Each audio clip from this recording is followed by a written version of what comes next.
The rain hit the window like tiny bullets, each drop making the same sound over and over. Maya sat on her old couch, staring at the empty pizza box on her coffee table. The silence in her apartment felt heavy, like a blanket that was too thick and too warm. Her phone buzzed, another text from her sister asking how the date went last night. Maya looked at the phone but didn't pick it up. How could she explain what happened? How could she tell anyone that another man had walked away from her with those same cruel words that seemed to follow her everywhere?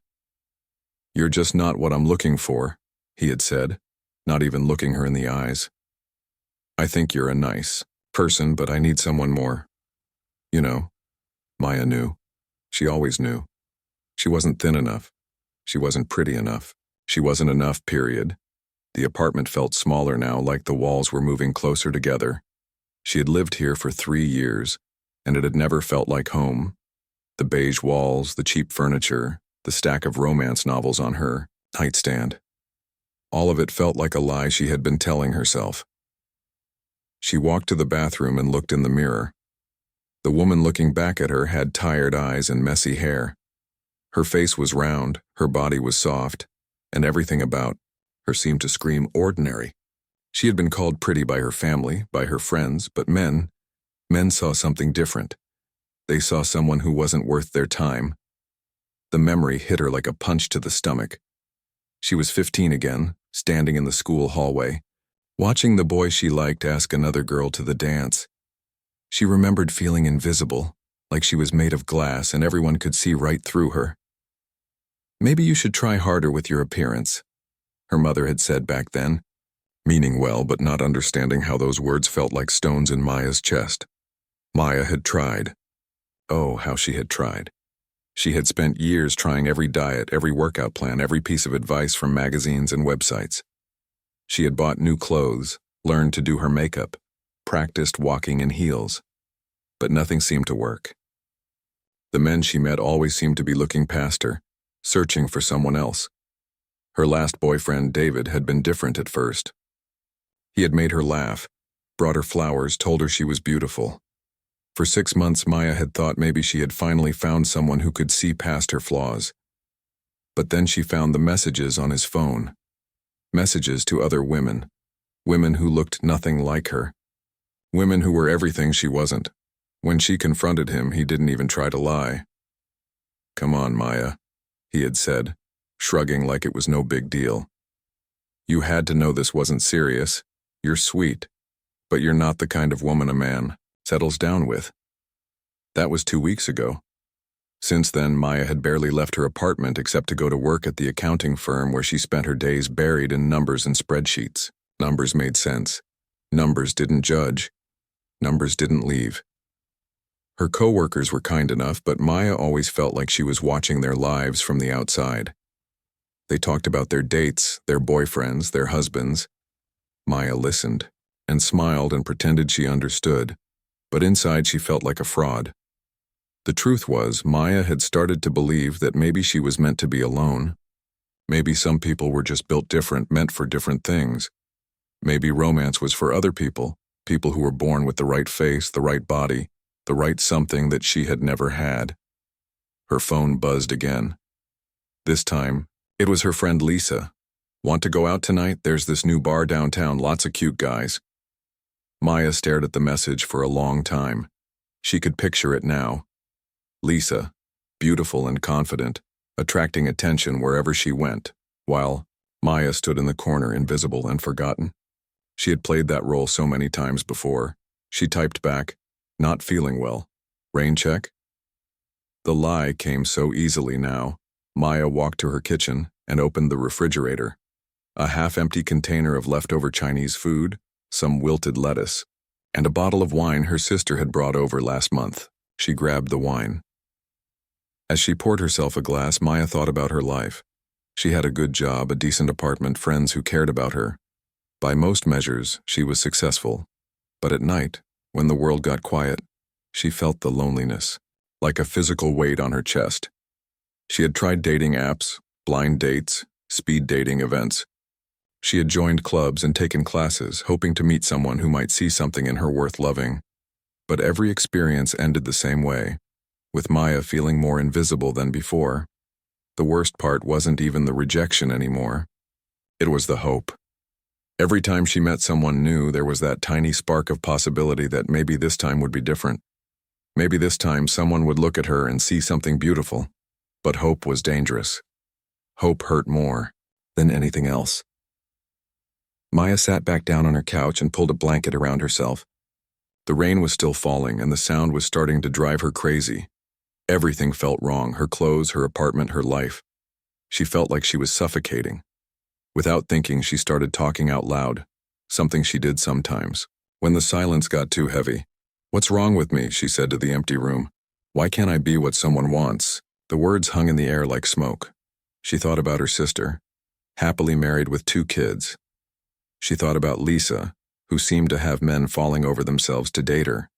She thought about the women in movies and magazines, the ones who always got the guy in the end. What did they have that she didn't? Maya finished her wine and poured another glass. The alcohol made everything feel a little softer around the edges, but it didn't make the truth any less sharp. "No man ever wanted me," she said, and this time her voice cracked. "Not really. Not for keeps." The tears came without warning, hot and fast down her cheeks. She tried to stop them, but they kept coming. All the years of rejection, all the nights spent alone, all the dreams she had given up, it all came pouring out. She cried until she couldn't cry anymore, until her eyes were red and swollen and her throat hurt. When the tears finally stopped, Maya felt empty but somehow cleaner, like she had washed something out of herself. The apartment was still quiet, still cold, but something had changed. Maya looked around at her life, really looked at it, and realized she couldn't stay here anymore. She couldn't keep living the same day over and over, hoping for something that was never going to happen. She needed to go somewhere new, somewhere nobody knew her story. Somewhere she could figure out who she was when she wasn't trying to be what someone else wanted. Maya got up and walked to her computer. She opened a job search website and started typing. She didn't know what she was looking for exactly, but she would know it when she saw it. After an hour of searching, she found it. A small ranch in Montana needed a bookkeeper. The pay wasn't great, but room and board were included. The ad was simple, almost rough around the edges, like it had been written by someone who didn't have time for fancy words. Looking for someone reliable who can handle numbers and doesn't mind hard work. Must be able to start immediately. City folks need not apply unless serious about ranch life. Maya stared at the screen for a long time. Montana. She had never been to Montana. She had never been anywhere, really. The farthest she had traveled from her hometown was a weekend trip to Chicago for her cousin's wedding. But something about the ad called to her. Maybe it was the honesty of it, or maybe it was just the idea of being somewhere completely different, somewhere she could start over. Before she could change her mind, Maya started typing an email. She wrote about her experience with accounting, her attention to detail, her willingness to work hard. She didn't mention that she was running away from her life. She didn't mention that she had given up on love. She just wrote about numbers and reliability, and the fact that she could start as soon as needed. She hit send before she could second-guess herself. The next morning, Maya woke up with a headache and a strange feeling in her chest. For a moment, she couldn't remember why everything felt different. Then she remembered the email, the job application, the decisions she had made in the middle of her breakdown. Her phone had a new message. The ranch owner had written back asking if she could be there in 2 weeks. Maya stared at the message for a long time. 2 weeks.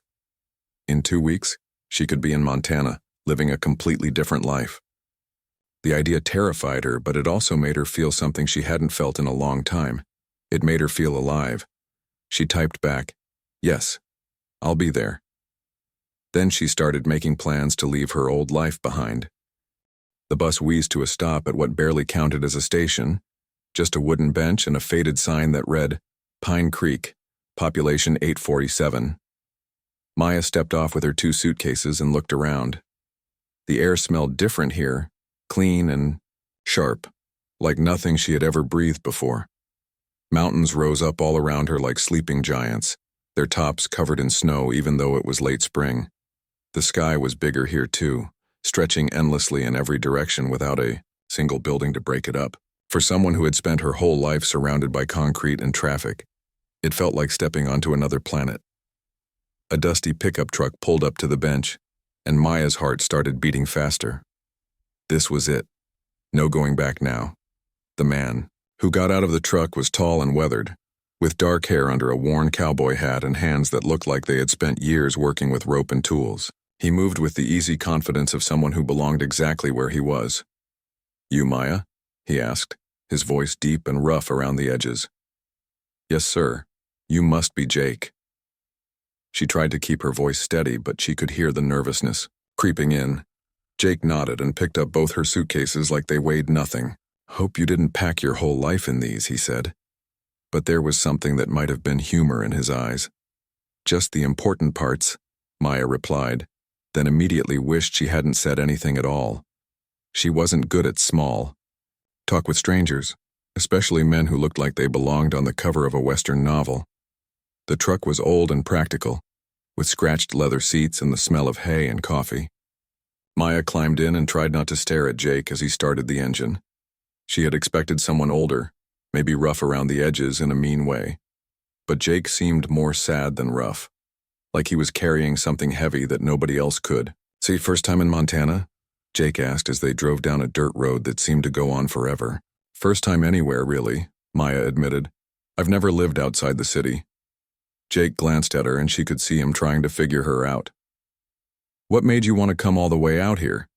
Most city folks can't handle the isolation." Maya looked out the window at the endless grass and scattered cattle. How could she explain without sounding crazy? That she was running away from a life that never fit her? That she needed to be somewhere nobody knew her story? "I needed a change," she said finally. "And I'm good with numbers. I thought maybe I could be useful." "We'll see," Jake said, but it didn't sound mean, just honest. The ranch house appeared after 20 minutes of driving, sitting in a valley surrounded by rolling hills. It was bigger than Maya had expected, 2 stories with a wraparound porch and windows that caught the afternoon light. Behind it, she could see barns and fences and more cattle than she could count. "This is beautiful," Maya said, and she meant it. She had never seen so much space, so much sky. It made her feel small, but in a good way, like her problems were small too. Jake parked the truck and helped her with her bags. "You'll be staying in the guest house," he said, pointing to a smaller building about 50 yards from the main house. "It's not fancy, but it's clean and quiet." The guest house was perfect, 1 bedroom, a small kitchen, and windows that looked out over the pastures. Maya had never had so much space to herself, and certainly never had a view like this. "I'll let you get settled," Jake said. "Dinner's at 6 if you want to join me. We can go over your duties then." After he left, Maya unpacked her few belongings and tried to wrap her head around what she had done. 2 weeks ago, she had been crying on her couch, convinced her life was over. Now she was in Montana, surrounded by mountains and cattle and a silence so complete it was almost musical. That evening, Maya walked to the main house feeling nervous all over again. She had changed clothes 3 times, finally settling on jeans and a simple sweater. She didn't want to look like she was trying too hard, but she also didn't want to look sloppy on her first day. Jake answered the door in the same work clothes he had worn earlier, but he had washed his hands and combed his hair. The house smelled like beef stew and fresh bread, and Maya's stomach rumbled loudly enough that Jake smiled. "Hope you're hungry," he said. "I don't cook fancy, but there's plenty of it." The dining room was simple, but comfortable, with a big wooden table and chairs that looked handmade. Maya sat down and tried not to stare at everything. She had never been in a house like this, where everything seemed solid and permanent and real. "So," Jake said as he served the stew, "tell me about your experience with ranch bookkeeping." Maya took a deep breath. "I don't have any experience with ranches specifically, but I've been doing accounting for 8 years. I'm good with budgets, payroll, tax preparation. I know it's different from what I'm used to, but I learn fast." Jake nodded, eating slowly. "Ranch books are different from city business. Everything depends on weather, cattle prices, feed costs. Some months you make money, some months you don't. Some years are good, some are disasters. I understand, Maya said. I'm not expecting it to be easy. Why did you really come here? Jake asked suddenly, looking at her directly. City accountant doesn't usually run off to Montana unless something's chasing them. Maya felt her cheeks get hot. She hadn't expected him to be so direct. I just needed a fresh start. Sometimes you get stuck in a life that doesn't fit anymore. Jake studied her for a long moment, then nodded. I can understand that. Something in his voice made Maya look at him more carefully. There was sadness, there old and deep like a wound that had healed crooked. What about you? She asked. Have you always lived here? Born here, Jake said. Took over the ranch when my dad passed 5 years ago. It's been in our family for 3 generations. That must be nice, Maya said. Having roots like that, having a place that's really yours. Jake's face changed, became more closed off. It has its ups and downs. Maya sensed she had said something wrong, but she didn't know what. The rest of dinner passed quietly, with Jake explaining the basics of ranch life and Maya trying to take it all in. You'll start Monday, Jake said as Maya got ready to leave. I'll show you the office and the books. The previous bookkeeper left everything in a mess, so there's plenty of work. Walking back to the guest house under more stars than Maya had ever seen in her life, she felt something she hadn't experienced in years. Not happiness exactly, but something like hope. For the first time in longer than she could remember, she had no idea what tomorrow would bring, and that felt like freedom. The next morning, Maya woke up before dawn to the sound of cattle lowing and someone starting a truck. Through her bedroom window, she could see Jake walking between the barns, checking on things she didn't understand yet. He moved with purpose, like every step mattered. Maya made coffee and sat on her small porch, watching the sun come up over the mountains. The air was cold and clean, and everything felt new. She thought about her old apartment, her old job, her old life, and for the first time she didn't miss any of it. Over the weekend, Jake showed her around the ranch, explaining how everything worked. There were 300 head of cattle, 2 horses, a barn cat that followed them everywhere, and more equipment than Maya could keep track of. It's a lot, Jake said, watching her try to absorb everything. Don't worry about learning it all at once. I want to understand, Maya said. I want to be helpful, not just someone who sits in an office all day. Jake looked surprised. Most people want to stay as far away from the cattle as possible. I'm not most people, Maya said, then immediately felt embarrassed.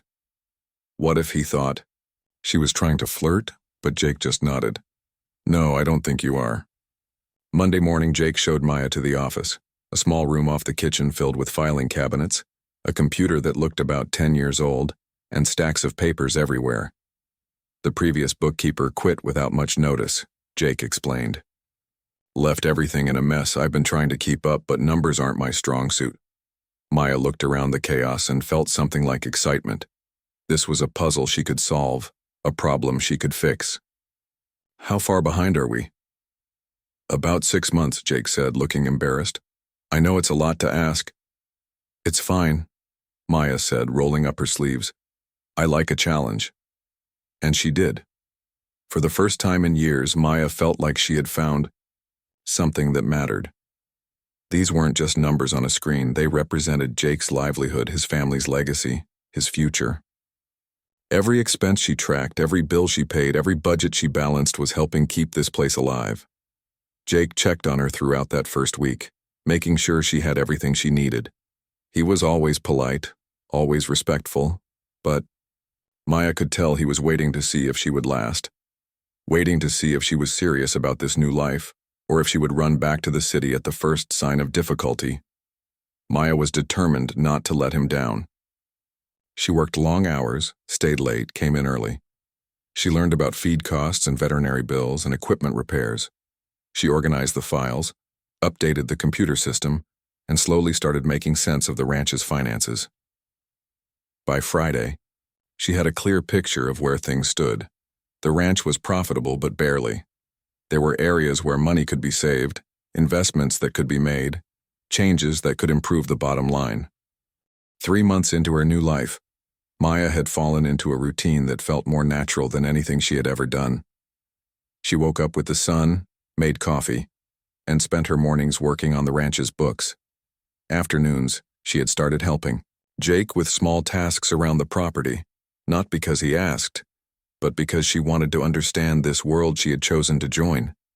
She was getting stronger too, her soft city muscles adapting to the physical demands of ranch life. Her hands, once smooth from office work, were developing calluses. Her face had color from being outside. She felt different in her own skin, more solid somehow.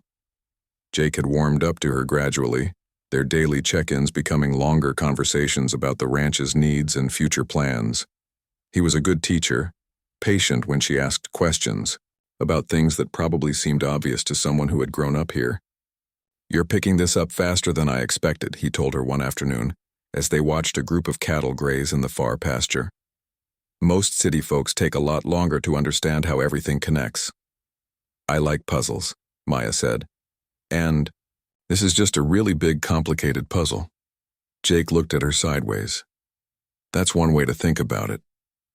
Maya was learning to read his expressions, the way he said things without actually saying them. Jake was a man who kept his thoughts close, but she was starting to see glimpses of who he was underneath all that careful control. The weather had been perfect for weeks, sunny days and cool nights, the kind of weather that made Maya understand why people fell in love with Montana. But that changed on a Tuesday in late October when the wind started picking up and the sky turned the color of old pewter. "Storm coming," Jake said at breakfast, looking out the kitchen window. "Big one, by the looks of it.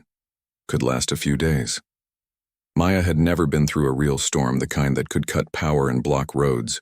In the city, bad weather just meant taking the bus instead of walking. "What do we do?" she asked. "Make sure we have everything we need. Food, water, fuel for the generator. Check that the cattle have shelter." Jake was already making lists in his head. "You should probably stock up the guest house too, just in case." But by evening, it was clear that the storm was going to be worse than anyone had expected. The wind was howling like a living thing, and snow was starting to fall so hard, Maya couldn't see the barns from her window. A knock on her door made her jump. Jake stood there with a bag of groceries and a serious expression. "Power's already out in town," he said. "This is going to be bad. I think you should stay in the main house until it passes. The guest house isn't set up for this kind of weather." Maya felt a flutter of nervousness. She had been careful to maintain boundaries, to keep things professional between them. Sharing the main house felt like crossing a line somehow. "Are you sure? I don't want to be in your way." "You won't be. And I'd feel better knowing you're somewhere safe and warm." The main house felt different at night, bigger and more intimate at the same time. Jake showed her to a guest room upstairs and helped her bring over her essential things. "Kitchen's yours to use," he said. "There's plenty of food and the generator will keep the lights on. Just try to stay warm." The storm hit in full force around midnight. Maya lay in the unfamiliar bed listening to wind that sounded like screaming, and snow hitting the windows like handfuls of sand. She had never heard anything like it. By morning, the world outside was unrecognizable.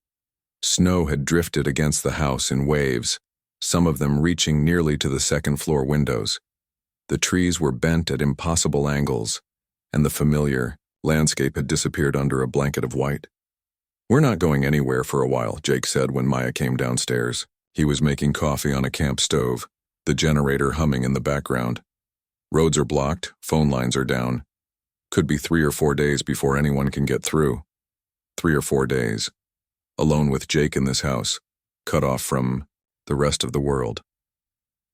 Maya felt something between fear and excitement, though she couldn't say which was stronger. The first day passed quietly. Jake spent most of it checking on the animals and making sure all the buildings were secure. Maya worked on the books and tried to stay out of his way. But by evening, with the storm still raging outside, they found themselves sitting by the fire in the living room, the silence between them feeling different somehow. "Tell me about your family," Jake said suddenly. Maya looked up from the book, She wasn't really reading. Not much to tell. Parents divorced when I was 12. My sister lives in California with her kids. We're not super close. Why not? Maya thought about how to answer that. She's always been the pretty one, the successful one, the one who got married and had babies and did everything right. I'm just the other sister. Jake was quiet for a long time. That's a hard way to see yourself. It's the truth, Maya said, trying to keep her voice light. Some people are leading ladies, some people are supporting characters. What makes you think you're not a leading lady? The question caught Maya off guard. She looked at Jake, really looked at him, and saw something in his eyes that made her chest feel tight. Look at me, she said, gesturing at herself. Really look. I'm not the kind of woman men write songs about. Jake did look at her for a long moment that made Maya's cheeks burn. Maybe you've been listening to the wrong men. Before Maya could figure out what to say to that, Jake got up to check the fire, and the moment passed. The second day of the storm, Maya woke up feeling sick. Her head was pounding, her throat was raw, and every muscle in her body ached. She tried to get up and nearly collapsed back onto the bed. Maya? Jake's voice came from downstairs. You okay up there? She tried to answer, but only managed a croak. A few minutes later, she heard his footsteps on the stairs. Hey, he said softly from the doorway. You don't look good. Feel worse, Maya managed to say. Jake came into the room and put his hand on her forehead, his touch surprisingly gentle. You're burning up. When did this start? This morning. I'm okay. Just need to rest. Like hell you're okay. Jake's voice was firm but kind. Stay in bed. I'm going to get you some medicine and something to drink. Maya wanted to argue, to say she could take care of herself, but she felt too awful to protest. Jake disappeared and came back with aspirin, hot tea, and a damp cloth for her forehead. I can't get sick, Maya said weakly. There's too much work to do. The work will wait. You need to rest. Jake stayed with her that day, checking her temperature, bringing her soup, making sure she drank enough water. Maya had never had anyone take care of her like this when she was sick. Her mother had always been too busy, and her few boyfriends had treated illness like an inconvenience. Why are you being so nice to me? She asked during one of his visits, her fever making her more honest than usual. Jake was adjusting her pillows, his hands careful and sure. Because you're sick and you need help, that's what people do. Not in my experience. Jake stopped what he was doing and looked at her. What kind of people have you been around? Maya closed her eyes, suddenly exhausted. The wrong kind, I guess. That evening, her fever spiked, and Maya found herself drifting in and out of strange dreams. She was dimly aware of Jake sitting in the chair by her bed, of his voice speaking quietly to her, of a cool cloth on her forehead. When she woke up the next morning, the fever had broken, and she felt human again. Jake was asleep in the chair, his head tilted back at what had to be an uncomfortable angle. His face looked younger in sleep, less guarded. Maya watched him for a few minutes, studying the lines around his eyes, the way his dark hair fell across his forehead. She tried to remember the last time someone had sat up with her when she was sick and realized it had never happened. Jake stirred and opened his eyes, immediately alert. How are you feeling? Better. Much better. Maya sat up carefully, relieved when the room didn't spin. You didn't have to stay with me all night. Yes, I did. Jake stretched, wincing at the kink in his neck. You were pretty sick. I was worried. Worried? About losing your bookkeeper? Jake looked at her for a long moment. No, Maya. Worried about losing you. The words hung in the air between them, heavy with meaning that neither of them was quite ready to examine. By the afternoon, Maya was well, enough to come downstairs. The storm was finally starting to clear, patches of blue sky visible through the clouds. They sat in the kitchen drinking coffee and watching the wind die down. Tell me about your wife, Maya said suddenly. She'd been wondering about the sadness. She saw in Jake's eyes the careful way he kept himself apart from the world. Jake's face went very still. What makes you think I was married? Little things. The way you know how to take care of someone who's sick, the fact that this house feels like it was set up for two people, the sadness you carry around like a weight. Jake was quiet for so long Maya thought he wasn't going to answer. Finally he spoke, his voice carefully controlled. Her name was Amy. We met in college, got married right after graduation. She was everything good in the world. Smart, funny, beautiful inside and out. She could make friends with anyone, make anyone feel like they mattered. Maya waited, sensing there was more. We had plans. We were going to modernize the ranch, maybe start a family. She was going to teach at the local school. Jake's hands tightened around his coffee cup. She died 3 years ago. Car accident on her. Spring came to the ranch like a secret being whispered across the mountains. Maya had been there for 6 months now, and everything about her life felt different. She was stronger, tanner, more confident in ways she was still discovering. The work came naturally to her now, and she had started suggesting improvements that Jake actually implemented. More than that, she felt something growing between her and Jake that she was afraid to name. Their conversations lasted longer. Their glances lingered, and sometimes she caught him watching her with an expression that made her heart race. But Maya had learned not to trust her own instincts when it came to men. She had been wrong too many times before, had read too much into kindness that was just politeness, friendship that was just convenience. So when Jake drove into town for supplies and came back talking about his conversation with Tom Miller at the feed store, Maya tried to convince herself that the flutter in her chest was nothing important. "Tom's been asking about you," Jake said as they walked toward the barn to check on a cow that had been acting sluggish. "About me? Why?" "He's single, recently divorced. Good guy, owns the hardware store. I think he's interested." Maya felt something, cold settle in her stomach. "Oh, he asked if you might want to have dinner with him sometime. I told him I'd ask you." They reached the barn, and Maya busied herself checking the cow's water while trying to process what Jake had just said. He was setting her up with another man. That had to mean something, didn't it? That he saw her as a friend, an employee, but nothing more? "What do you think?" Jake asked when she didn't respond. Maya looked at him, studying his face for any sign of what he really thought about this idea. But Jake was back to being careful, controlled, unreadable. "I don't know," Maya said finally. "I'm pretty busy with work." "All work and no play," Jake said, but his smile didn't quite reach his eyes. "Tom's a good man. You could do worse." "I suppose." That conversation stuck with Maya for days, playing over and over in her head like a song she couldn't turn off.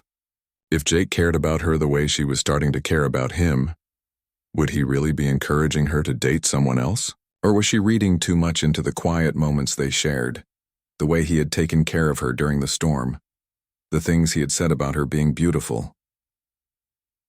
A week later, Jake announced he needed to go into town again, this time to meet with his banker about expanding the ranch's operations. "Want to come along?" he asked. "You could look at those software programs we talked about, maybe grab lunch." Maya said yes, partly because she was curious about the town, and partly because she enjoyed any excuse to spend time with Jake away from the ranch. Pine Creek was smaller than she had expected, just a few blocks of storefronts and houses tucked into a valley between rolling hills. The bank was housed in a building that looked like it had been there since the 1800s, and the streets were wide enough to accommodate horses as easily as cars. "I'll probably be about an hour," Jake said as he parked outside the bank. "The computer store is just down the street, and there's a good cafe next to it." Maya spent 45 minutes learning about ranch management software from a patient teenager who seemed impressed that someone was finally asking about something more complicated than email. She was walking toward the cafe when she heard Jake's voice coming from inside. The cafe's front window was open, and Maya could hear him talking to someone, their voices carrying clearly in the quiet afternoon air. "She's working out better than I expected," Jake was saying. "That's the city girl you hired?" another man's voice asked. "The one Tom's been asking about?" "Yeah." Maya. Maya found herself stopping just outside the window, hidden by a display of local crafts. She knew she should keep walking, but something in Jake's tone made her want to hear more. "She's not much to look at, is she?" the other man said, and Maya felt her cheeks burn with humiliation. "I mean, she seems nice enough, but Tom can do better than that." Maya waited for Jake to defend, her to say something about her being beautiful the way he had during the storm. Instead, there was a long pause. "She's here to work," Jake said finally.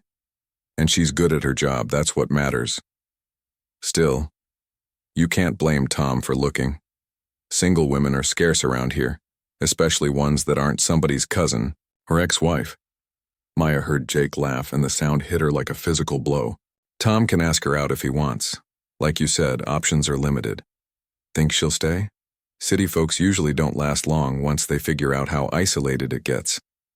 "Hard to say. She's tougher than she looks, but—" Jake's voice trailed off. "Winter's coming again. That's usually when people realize what they've gotten themselves into." Maya couldn't listen anymore. She turned and walked quickly back toward the truck, her chest feeling like it was full of broken glass. She sat in the passenger seat and stared at her hands, trying to make sense of what she had just heard. She's not much to look at. Tom can do better. She's here to work. Options are limited. All the things Jake had said to her during the storm, about her being beautiful, about seeing her differently, had they just been fever dreams? Kindness from someone who felt sorry for her? Or worse, lies told to a sick woman who needed comfort? Maya thought about the way Jake had been encouraging her to go out with Tom Miller. Maybe he was trying to get rid of her, to pass her off to someone else so he wouldn't have to deal with her obvious feelings for him. She felt stupid and humiliated and angry all at once. How had she let herself believe that someone like Jake could ever see someone like her as anything more than a convenient employee? When Jake returned to the truck 20 minutes later, Maya had managed to compose herself enough to make normal conversation about the software she had looked at and the expansion plans they had discussed. But inside, she was already starting to pull away, to rebuild the wall she had let come down during their months together. That evening, Maya called Tom Miller. "I'd like to take you up on that dinner invitation," she said when he answered the phone. "Really? That's great. How about Friday night? There's a nice place about 20 miles south of town." Friday sounds perfect. Maya hung up the phone and immediately regretted it. But she had to know, had to test whether what she thought she felt with Jake was real or just another delusion. She told Jake about the date the next morning while they were reviewing the month's expenses. "Good for you," he said, not looking up from the papers. "Tom's a good guy." "So you keep saying." Jake glanced at her, seeming to notice something different in her tone. "Everything okay?" "Fine. Just looking forward to getting out, meeting new people." If Jake noticed that Maya had become more distant over the next few days, he didn't mention it.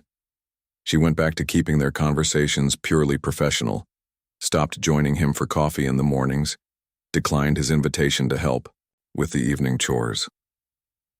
Friday evening came, and Maya got ready for her date with the same enthusiasm she might have shown for a dental appointment. Tom picked her up in a clean pickup truck, dressed in his best shirt and jeans, clearly nervous and trying hard to impress her. He was exactly as advertised. Nice, decent, boring.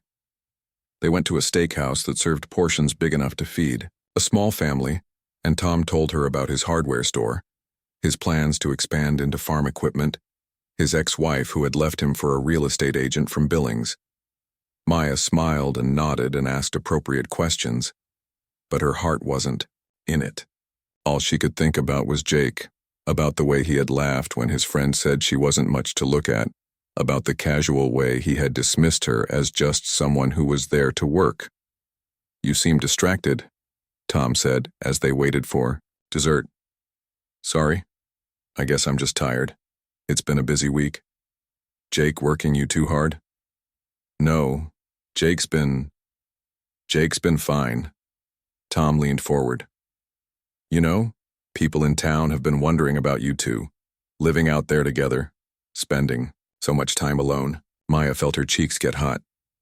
"It's not like that, I work for him, that's all." "Good to know," Tom said, smiling. "Because I'd really like to see you again." Maya managed to smile back, but inside she felt emptier than ever. This was her future, apparently. Nice men who saw her as available, as an option, as better than being alone. Men who would settle for her because she was convenient, because she was there. Tom walked her to the guest house door and leaned in for a goodnight kiss. Maya let him, but it felt like nothing, like kissing a stranger. When he asked if he could call her again, she said yes because she couldn't think of a good reason to say no. After he left, Maya sat on her small porch and looked across the yard toward the main house. Jake's truck was there, but the house was dark except for one window upstairs, his bedroom window. Maya thought about all the evenings they had spent talking, all the small moments that had felt like something more.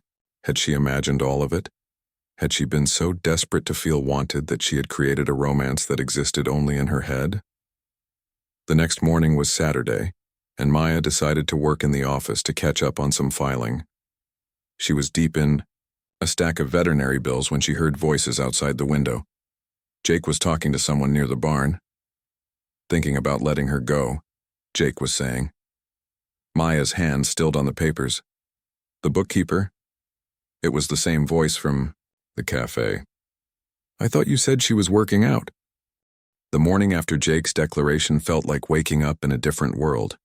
Maya opened her eyes to sunlight streaming through her windows, and for the first time in months, felt no anxiety about the day ahead.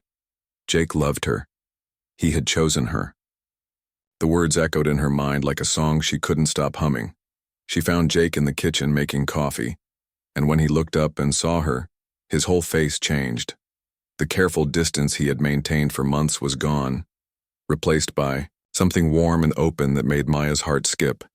Morning, beautiful, he said, and this time Maya believed him. Morning, she replied, suddenly shy. Everything between them had changed overnight, and she wasn't sure how to navigate this new territory. Jake seemed to understand her uncertainty. He poured her coffee and handed it to her carefully, their fingers touching for just a moment longer than necessary. We should talk, he said gently. About what this means, about what we both want.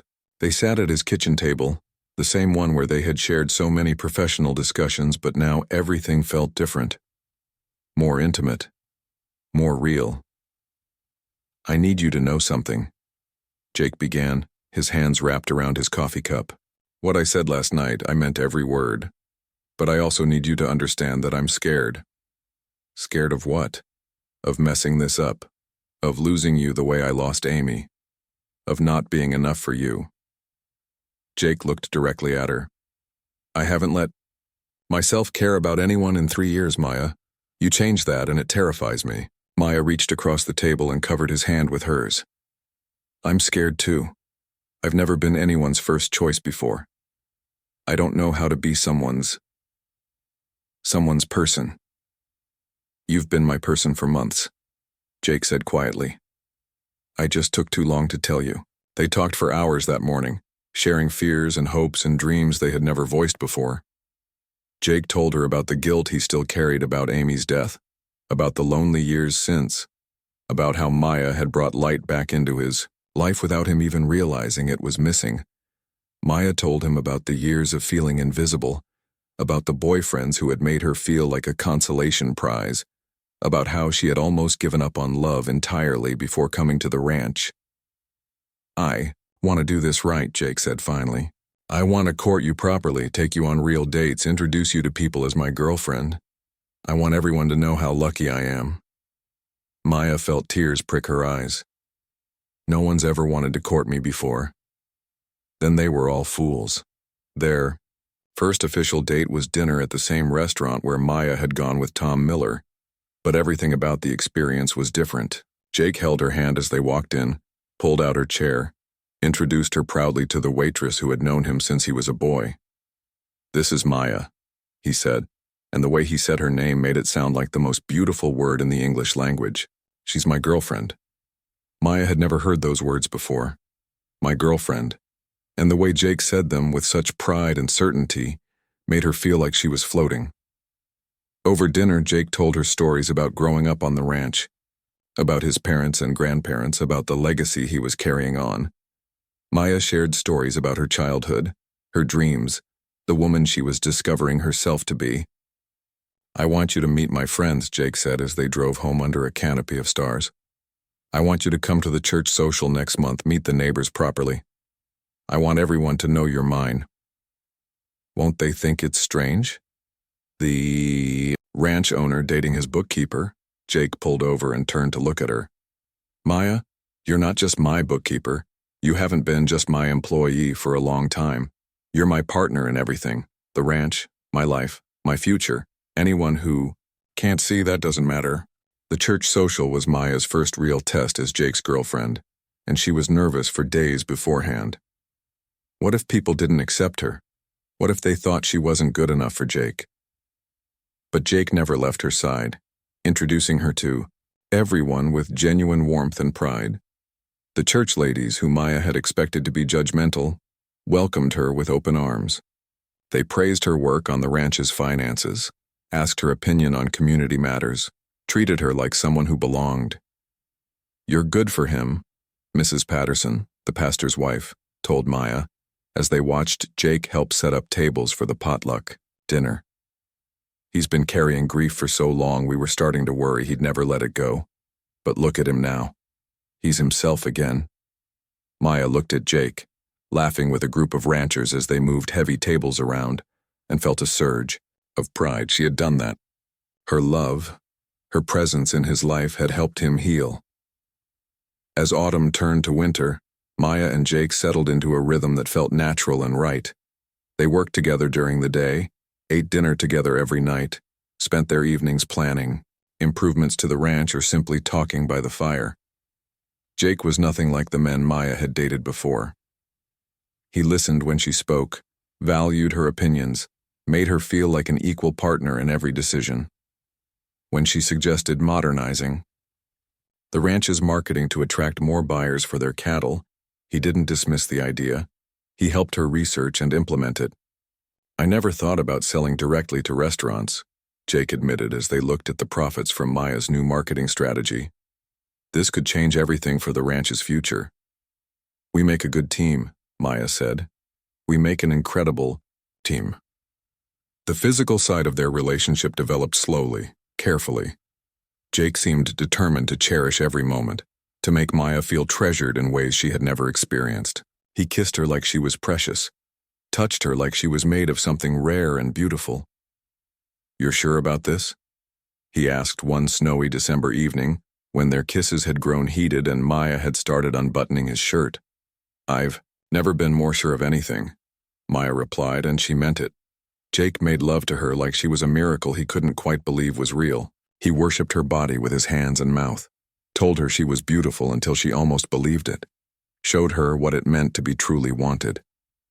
Afterward, as they lay tangled together in Jake's bed, Maya felt a peace she had never known before.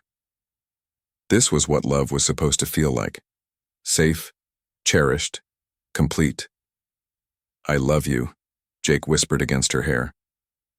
"I love you too," Maya replied, and for the first time in her life, she felt worthy of those words. Christmas came, and with it Maya's first real taste of what family felt like. Jake's sister came to visit with her 2 children, and they welcomed Maya like she had always been part of the family. "I'm so glad Jake found you," his sister told Maya as they cooked Christmas dinner together. "We were starting to think he was going to spend the rest of his life alone, punishing himself for something that wasn't his fault." "He told me about Amy," Maya said carefully. "Amy was wonderful, and Jake loved her deeply, but she wouldn't have wanted him to stop living. She would have wanted him to find love again, to be happy." Jake's sister smiled at Maya. "She would have liked you." That evening, as they exchanged simple gifts by the tree Jake had cut from his own land, Maya felt overwhelmed with gratitude. A year ago, she had been alone in her city apartment, convinced she was unlovable. Now she was surrounded by people who cared about her, loved by a man who saw her as his equal and his partner. "I have something for you," Jake said, pulling out a small wrapped box that made Maya's heart skip. But it wasn't a ring, not yet. It was a key. "What's this for?" Maya asked, though she suspected she knew. "It's a key to the main house. I want you to move in with me officially. I want to wake up with you every morning and go to sleep with you every night. I want us to build a life together." Jake's eyes were serious, hopeful. "What do you say?" Maya looked around the room, at Jake's sister helping her children build a puzzle, at the fire crackling in the hearth, at the man who had changed her entire world. This was home. This was family. This was everything she had ever wanted but had been afraid to dream of. "Yes," she said simply. Spring brought new life to the ranch and new plans for Maya and Jake's future. They talked about expanding the operation, maybe adding horses, definitely adding a family someday. "I want children with you," Jake said one evening as they walked through the pastures checking on the new calves. "I want to teach our kids about the land, about responsibility, about love that lasts." "I want that too," Maya replied, and she did. With Jake, she could picture it all. Children with his dark hair and her stubborn streak, family dinners around the kitchen table, traditions passed down through generations. One evening in late spring, as Maya was finishing up the ranch's tax paperwork, Jake appeared in the doorway of their office with a nervous expression that reminded her of the day she had first arrived. "Can you come outside for a minute?" he asked. "There's something I want to show you." Maya followed him out to the pasture, where they had first talked about her past, where she had started to believe she might have a future. The sun was setting behind the mountains, painting the sky in shades of pink and gold that still took her breath away after more than a year in Montana. Jake stopped walking and turned to face her, and Maya saw that his hands were shaking. "Maya," he began, his voice thick with emotion. "A year ago, you came here broken and convinced you weren't worthy of love. You changed everything for me, brought life back to this place, brought joy back to